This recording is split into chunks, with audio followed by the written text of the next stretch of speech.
So continuing on from the previous video, let's take a look at number 3. Air is being pumped into a spherical balloon at a rate of 4.5 cubic feet per minute. Find the rate of change of the radius when the radius is 2 feet. So for some, solving these types of problems might be a bit confusing. So the very first thing you need to do, if it is confusing, is to just label out what you are given and what you need to find. So starting off with what we are being given here. Notice how it says the air is being pumped into a spherical balloon at a rate of 4.5 cubic feet per minute. Now whenever you hear the word or see the word rate, that has to do something with the derivative, since the derivative is the rate of change. And so we're talking about cubic feet, and anything in cubic units has to deal with volume, because volume is always calculated in cubic units. So this is basically the variable that we're being given is the derivative of volume, or the rate of change of volume. So if volume is equal to V, then the rate of change of volume would be dV over dt. And the t is with respect to time, since we're talking about cubic feet per minute. So it's the derivative of the volume, or the rate of change of the volume, with respect to time. And that is equal to 4.5 cubic feet per minute. Now, if that's what's being given to us, let's find what we need to find. It's asking us to find the rate of change of the radius when the radius is 2 feet. So once again, we have the rate of change, so it has to do something with the derivative, and we're talking about the radius. So this is basically asking you to find the derivative of the radius. So if radius is labeled as r, then you're basically going to find dr dt, or the derivative of the radius with respect to time. And once again, we're trying to find the rate of change of the radius when the radius is 2 feet. So we can just write, we're trying to find dr dt when r, or the radius, is equal to 2 feet. So now that we have written out our variables, we can talk about what formula to use. So notice how it's saying air is being pumped into a spherical balloon once again at a rate of 4.5 cubic feet per minute.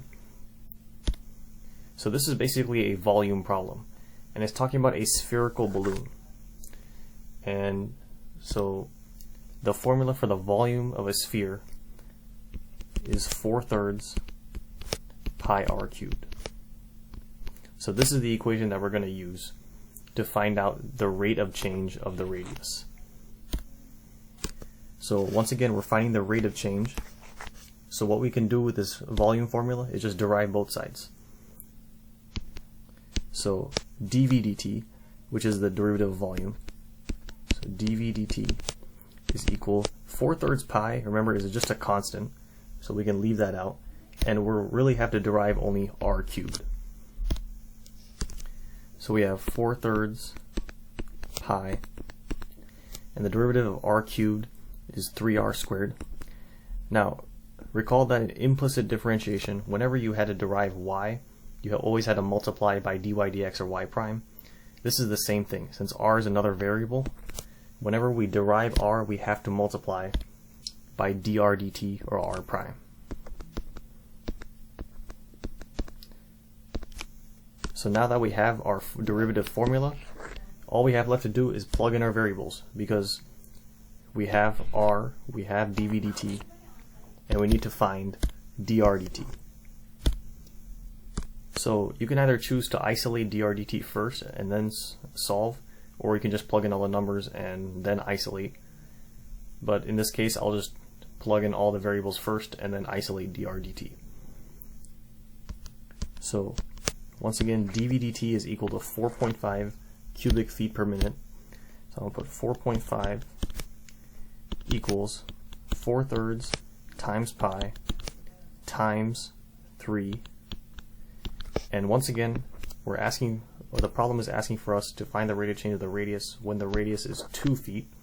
So our radius is going to be 2 squared, because r is squared, dr dt, or times dr dt. So notice how the 3's will cancel.